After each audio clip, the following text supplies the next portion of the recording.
Welcome to Thank God It's a Story Saturday, a weekly video series where I share stories with you that you can use to make your messages connect. Today's story is from this book called The Factfulness by Dr. Hans Rosling.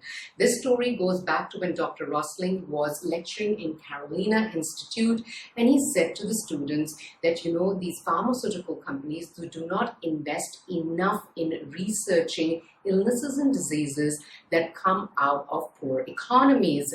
For example, malaria and sleeping sickness. At this point, one of the students sitting in the front row got up and said, "Let's punch them in the face." So Dr. Rosling said, "Oh, actually, I'm going to be at Novartis this fall. If you let me know who exactly should I punch?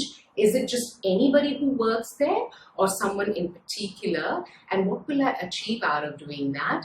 Then I'll go and punch these people."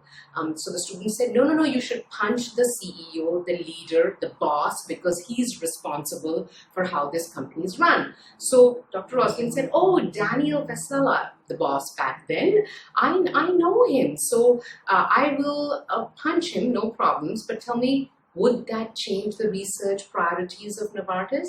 At this point, another student stands up and says, "Actually, you know what? You should not punch the CEO, you should punch the board members." So Dr. Rosling says, "Actually, that's good. I'll meet Daniel Vasella in the morning, and later in the afternoon, I'll be presenting to the board. So I will go around punching them one by one, but most likely security will catch me after I've punched 2 or 3 of them. But the question really is that, will that change the researching priorities of Novartis if I punch the board members?" So there was this awkward silence in the room, and then one of the students said, "No, actually, you know what? Novartis is a public company, so it's not the employees, it's not the boss, it's not the board members, it's the shareholders. Because if research policies changed by the CEO, the boss, or the board members, the shareholders would just, get them out and re-elect a new board and get a new CEO."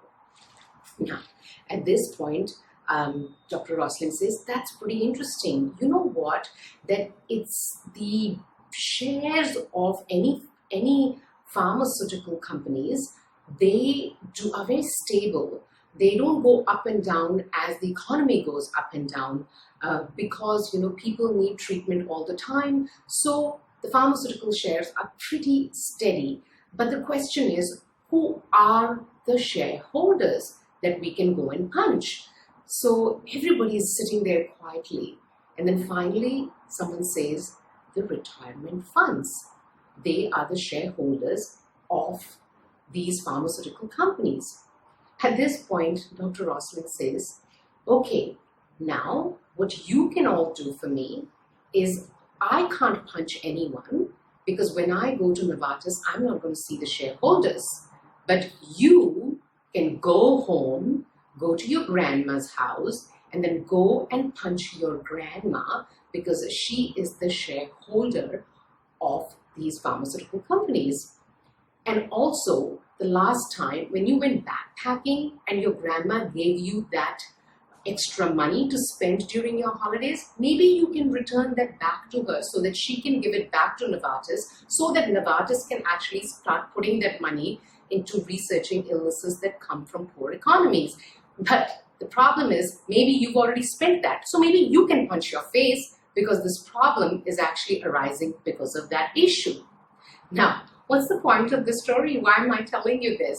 I think the point of the story is blame instinct. Wherever we see a problem, we need to blame someone for that problem. But most of the problems that we see are not because of individuals. They are because of systemic issues.